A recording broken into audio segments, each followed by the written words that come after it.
Hey guys, Matt Allen here. Welcome back to Tactical Bassin. Today we're talking about bass fishing in November.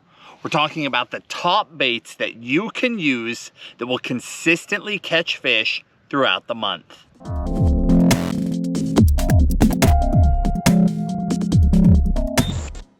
November is one of these months that behaves completely differently in different parts of the country. Northern guys in November, a lot of them have packed it in. The guys that are in the know though, they're continuing on. They'll push on for another 4, 5, 6 weeks until they just absolutely cannot get back out on the water. Southern guys, on the other hand, depending on how far south you are in transition. Some guys are fishing like it's the middle of fall.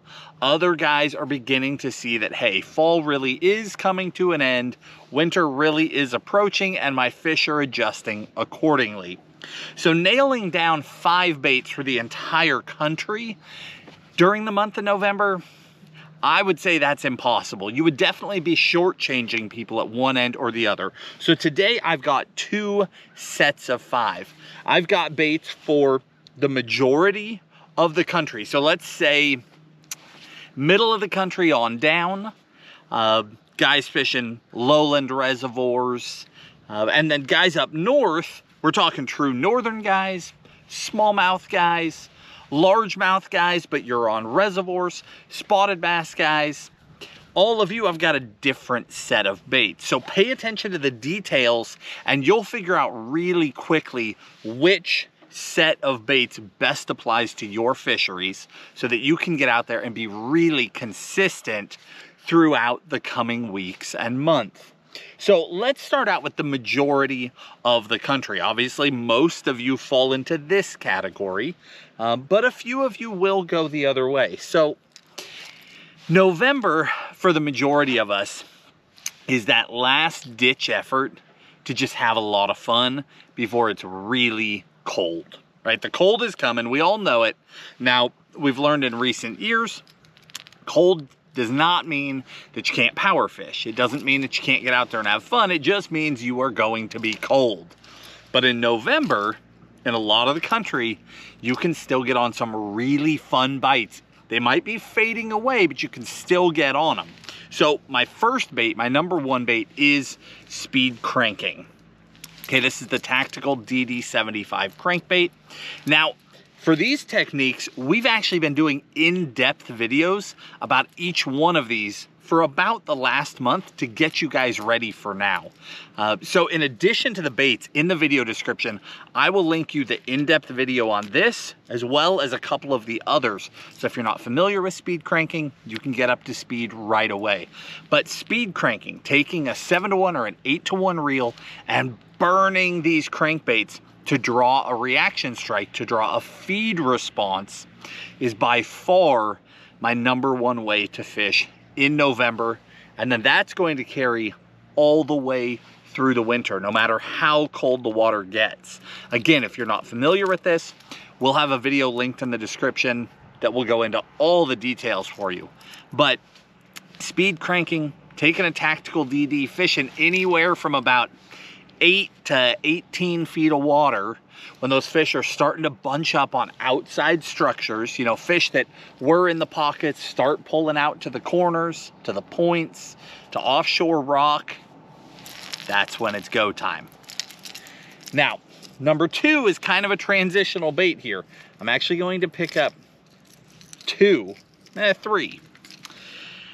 I will never be the guy to tell you to stop throwing a topwater in the fall. Okay, I'm just never gonna be that guy. So I want you to keep a topwater bait tied on, even though that's not bait number 2. Bait number 2 is a jerkbait, all right? But I want you to keep a topwater tied on because it's a blast and we know that it's going to fade away. You're not going to be able to do it for a while in the majority of the country. So as long as there is a topwater bite, keep that topwater on the rod. Now here's a tip for you. This is that little Shower Blows 105. Tim and I have been throwing this thing a ton this fall. This is the 125. This is my standard size the majority of the year, okay? But this is what we've been doing our damage on lately. As your water cools and your topwater bite starts to fade, you might already be there.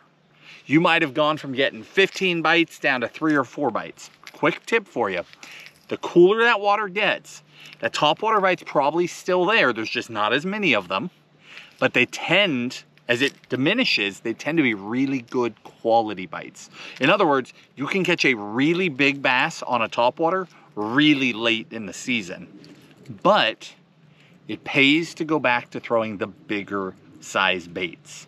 If you're going to get that really, really big late season topwater bite, your odds are higher here than here. So the colder the water gets, forget getting a bunch of bites, transition back to your bigger topwater, and you'll find that you will not get very many bites, but you've got a shot at getting a really, really big one.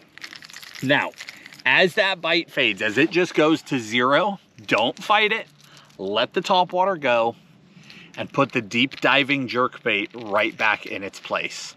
The day is coming that those fish just don't want to break the surface. They just stop doing it. That jerkbait will still play up there in that same area and can still get those fish to react as that water continues to cool down. So don't be afraid to transition from topwater right into the jerkbait and keep this going all the way into the winter. Now, I chose a deep diving. This is a Megabass Vision 110 +1 because it just gives me more options. Yes, I can fish it fairly shallow. I just don't want to rip it really hard. If I'm hitting it really hard, I'll get down, I'll get digging on the bottom. But if I'm fishing it a little bit softer, I can fish it fairly shallow, but I can take that same bait to outside points, just like where I'm going to be throwing my speed crank, and I can work it down pretty deep. So fishing a +1 over a standard 110 just gives me more options. And then the other thing is, we're still talking in November about fish ambushing bait. So you notice on that speed crank, I didn't pick up a random color. I picked up mirrored minnow, color with a lot of flash. On that jerkbait, a bait that's got some flash to it, a little bit of mirror to it. Okay, I still want to draw their attention away from the bulk of bait fish. That's key this time of year when they're still on bait. You have to not only look good and get that fish to eat it, but you have to get their attention to start with. So baits with flash, baits with vibration, that's where we focus the bulk of our time. Which brings us to bait number 3, and that's an underspin. Now, not a small underspin. This is a Blade Runner 1/2 ounce, and this is the unpainted. I would either throw anchovy or unpainted. Anchovy's like chrome plated. Unpainted is silver naturally, but they clear coat it. It's not actually unpainted. With a 4.8 Kitech in a shad type color. This is Pro Blue Red Pearl. It's a full size underspin. I mean, there's nothing small about that thing. Still going to get a really big bite, but the key is that underspin blade. If bass are still blowing up on bait fish, maybe you're catching them on topwater, maybe you're not. You might still be catching them on that jerkbait around the edges, but there is definitely a time and a place to take that underspin, let it go to bottom, and slow roll it either under those bait balls or just out and around the general areas where bass have been attacking bait fish. You'll find a lot of times those really, really big ones hold down and off to the side and just sort of stay out of the way from all the commotion and pick off the easy meals. But that blade, that's what takes you from being one of thousands of bait fish, and it makes you stand out from the crowd. All those other bait fish, all the shad, they'll all get out of the way, and your bait will be swimming all by its lonesome with that blade flashing. And it really makes a difference, and it really pulls those fish into that bait. Number 4, we're flying through these. I mean, it's not that complicated. I just want you guys to go out there with confidence and fish these baits, because November is really fun. Number 4 is the jig. Now, I didn't actually bring the specific jig with me. I always forget something, it seems like. The specific jig is a 1/2 ounce pitching jig. Something like a Super Rat Brown, Green Pumpkin Craw, Brown Craw, something like that. Go-to, paired up with a beaver trailer. Okay, so more of a dead action trailer. It's a full profile jig. Now, again, I'll link it in the video description like always, but the important thing is that jig, that's my only slow fishing bottom contact bait in November. We just did an in-depth video on jerkbaits, speed cranking, jigs. We've been talking about all of these things intentionally to help you guys be more successful. So again, I'll link those. But that jig, that 1/2 ounce pitching jig, the reason why I've still got a slow bait in my lineup is because, we've already talked about this, because grass is dying back and the fish pull into the hard cover. So if you're in a lake that's had a lot of grass, it's starting to turn brown or it's starting to break up, those fish immediately pull to wood and to rock. So you'll find them on laid down trees, you'll find them on dock pilings, you'll find them on rock piles, rock transitions, and the jig is perfect for those scenarios. So the reason I have a jig in my lineup, because we know when we get into winter, there's a lot of slow moving presentations. So with that in mind, I try not to do them in the fall because I know I'm going to have to, not very far down the road. But the jig really isn't a slow presentation. I'm not talking about a jig and taking that thing and fishing for 1/2 mile down a bank. That's not what I'm doing with that jig. I'm going right to the laydown, taking that pitching jig, which is perfect for fishing in that wood, and throwing it right in that laydown and fishing it through that tree, and then I'm leaving. I'm going to the next one, and the next one, and the next one. So I'm not spending 1/2 a day throwing a jig. I'm using it to target very specific structures. And it will continue to work all the way until, I would say somewhere in November, those fish will start pulling deeper and deeper and sort of insulating themselves. They seem to get right down along the color line, the bulk of fish. And that's when I start laying that jig down for other things. Now, it continues to work all the way through winter, honestly, but that's when I set it down. So a jig is number 4, and it is a major player. Number 5, we have to talk about the A-rig. If you're not already throwing it, if you haven't been throwing it in October, November, it's time to add the A-rig back into your arsenal. Now this specific rig, this is the Tactical Flex rig. You guys might remember last spring we partnered up with Hog Farmer and built the Tactical Flex, a bladed and a non-bladed version. Now these things were sold out basically all the way through rig season. So most people have not even had an opportunity to ever throw them yet. But this is a bladed A-rig. That's the most important thing. Speaking generically, a bladed A-rig where you've got a lot of flash and you can really pull those fish to the rig will make a huge difference right now. So 95% of the time, while there's still bait fish up in the water column, that's November, I'll be throwing bladed rather than non-bladed. Now this rig specifically, most people have not had an opportunity to throw. Tim and I have been having custom A-rigs made for years. And we finally got together with Hog Farmer because we felt like they made a really quality rig. And we talked to them about building them the exact way that we fish them. And that's what this is. That's the Tactical Flex. Okay, these are extremely flexible rigs. So when you pump that rod, that entire rig opens and closes in the water, and it looks like a ball of bait fish that's spooking, and those fish just attack it. It's lighter wire, so you can tend to throw it on a lighter line and a lighter rod. So it's just easier to fish throughout the day. It has 3 hooks and 3 non-hooked baits, okay? If you're in a state where you can throw 5 hooks, that's fine. We did not build the rig to be fished with 5 hooks because if you set it up the way this is set up, you don't need it. 99.9% of the fish, when they attack this rig, will get a hooked bait, even though there's only 3. Because we take our dummy baits and they're on the top and they're farther forward than the hooked baits. The bass will always eat the hooked baits. They're bigger, they're farther back, they're easier to get. Those are the ones they target. Now, if you're in a state where you can have only 2 hooks, best thing to do is take this middle wire, the straight wire, and just clip it off. Gone. And now you've got a rig that works for you. Okay, it's that simple. But this is our rig. We're really excited about it. We're really excited to hear guys throwing it this fall and this winter. Obviously, we've been throwing it, but that is a bladed A-rig, and that's bait number 5. Now, for guys up north, let's transition, okay? So 5 baits for guys in most of the country, and guys that are north or guys that are in the reservoirs. It's a little bit different set of baits. Now, some of them are the same. Number 1, it's still sitting here, so I'm just gonna say the A-rig again. Everything I said still applies. However, there's a difference. My main A-rig, this guy right here, I run 4.8 Kitex, okay? These are Matt Allen swimbait heads, 1/8 ounce heads. They're really light heads. 4.8 Kitex, and then either net bait little spankies or skinny dippers for the dummy baits up top.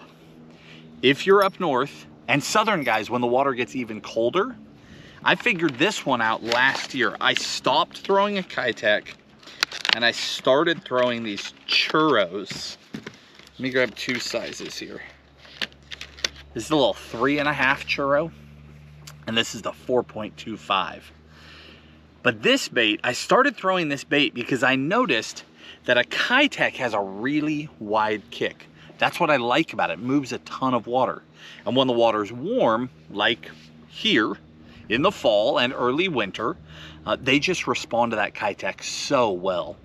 But as that water cools, I feel like that action becomes too much.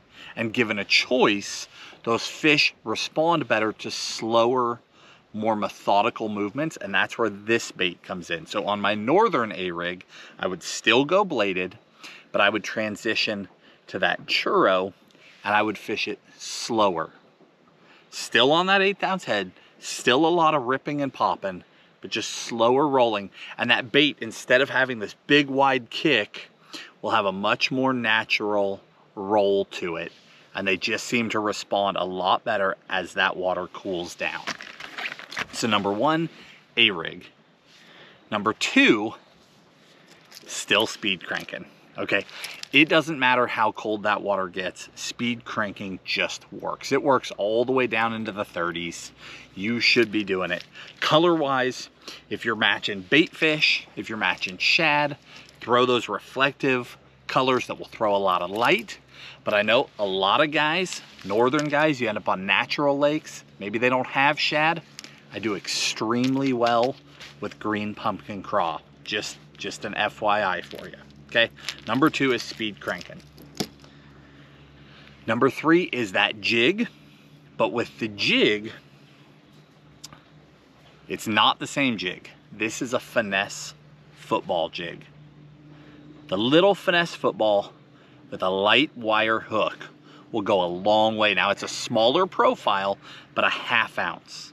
I find that a 1/2 ounce will let me fish shallow. It'll let me fish extremely deep. I can reservoir fish with that bait 40 feet deep on long tapering points, but I can also pull up on a bluff wall and throw it right up in 5 feet of water and bump it down the ledge. That 1/2 ounce is enough to hold pressure as it works its way down the wall. For trailers, I use a Yamamoto double tail. This is the 5-inch. That's the main one that I throw. Now in the fall, a little bit of purple goes a really long way. So this is super matte brown. That's what color that is. This is cinnamon purple, but this is a Western trick. This is smoke purple. When you look at this in your hand, you're thinking, that's just not a jig color, right? But watch when you take that smoke purple and pair it up to that super matte brown, that cinnamon purple jig, basically.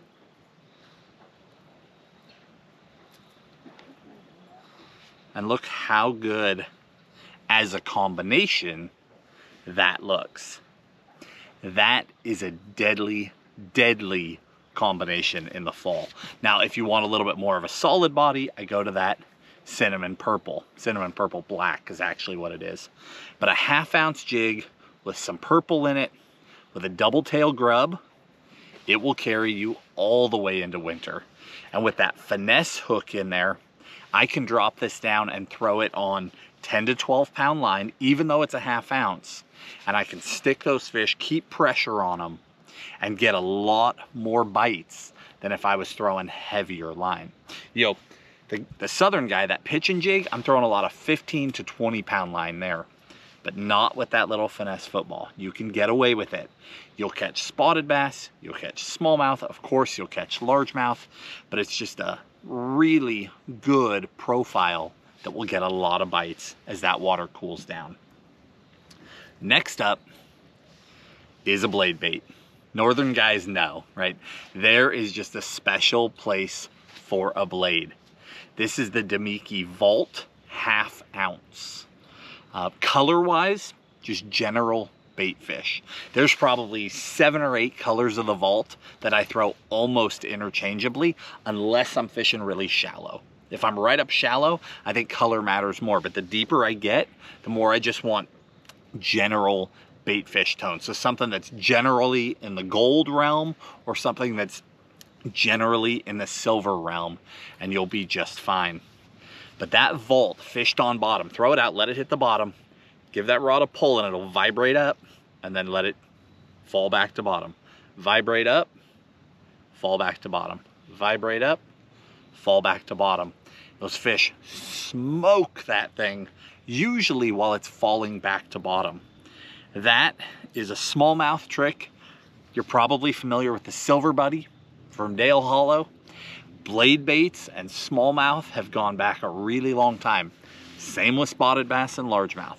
But the baits like the Damiki Vault or a couple of others have really advanced what a blade bait can do in recent years, with really detailed color patterns, some more shad type shapes. We're able to fish them a lot shallower and a lot more of the year with success. Now, one thing I will say with the Vault is I upgrade my hardware on it. I take the snap off the top. Now, this is gonna be a lot really quick, but I'm very particular about my gear, and I know a lot of blade bait guys are, because you're cold water guys, you need your stuff to be perfect. This is a very specific Owner STX hook, and I found the perfect combination. So at the top, Owner Hyperwire number 2, at the back, Owner Hyperwire number 2, at the belly, Owner Hyperwire number 3, and then those hooks, and I'll link it down in the video description for you. But that's my exact perfect setup after playing with that blade bait a ton. I think you'd be really happy with that combo. Now, last but certainly not least, this is the, if you could only have one bait and you had to put food on the table anywhere in this country in the month of November, I don't care who you are, I don't care what you're fishing for, it's this. This is a 2.8 Kitek, and this is a guppy head. The 1/8 ounce, 1/8 with the 1/0 hook. Just a little tiny swim bait. Take that guy, throw it on 6 to 7 pound line, whether that's braid to leader or whether that's straight fluorocarbon, that's your preference, but really light line and just slow roll that bait, either right on bottom or just off the bottom. I'll usually throw it out, let it hit the bottom, and then start a slow, steady retrieve with the goal of just bumping bottom every 5 or 10 feet. That's how I know I'm right down low. I don't want to just be dredging bottom because I'll get snagged up more, but I want to be within about 6 inches of the bottom and just slow crawl it. Now, if it's flat bottom, I'm going a little faster to stay just off bottom. If it's a really steep slope, I'm barely even moving it because the bait's penduluming down on its own. But if you need to get a bite day in, day out, anywhere from now until the spring, little guy like that will get it done. Now that's that TW Pro Blue, but any of those really basic shad profiles in the 2.8 will just flat catch them. I catch bass on them, I catch trout on them, I catch everything that swims on them. We catch crappie on them by accident, bluegills by accident. But the amazing thing is that they catch all these different fish, but they also catch giants. I have caught absolute giant largemouth on that little tiny 2.8 Kitek as this water's cooling off. So again, you can do it right now. You can do it all the way through winter to get that consistent bite when you just need to get bit. Guys, November is a really fun time to be on the water. If you're up north, don't be afraid to keep going. I know your weather is collapsing very quickly, but the guys that are in the know, that know how to catch those giant smallies, that know what it takes to keep getting big bites, they fish until that last possible day for a reason. Those big ones feed before that stuff ices in. It gets uncomfortable. Obviously you want to be safe, but don't be afraid to keep bass fishing as long as possible. Reservoir guys, you sort of fall into that same category because you've got those fish that are a little more nomadic. They tend to hang around deeper water, clearer water, so you fall into the same category, but obviously you're gonna fish all winter. But don't be disheartened if you've lost track of your fish. Move to that outside structure. You'll find those fish where main lake points, main lake humps, main lake transition. So where two arms come together, maybe it's not a sheer point, but you got a wall between two main arms, those fish will start collecting there. So if you've lost track of your fish, go there to get ahead of them and then work back until you relocate them. And then for the guys in the rest of the country, the heart of winter is coming. Enjoy November. Take the time, get on the water, because you can still get on a topwater bite. You can still get on a really good power fishing bite. You can catch a lot of fish while they're still chasing bait. You can do it exciting ways. And then when we start making that true winter transition, we'll help you with that too. Guys, if you enjoyed the video, hit the like button, subscribe to the channel, and we'll talk to you soon.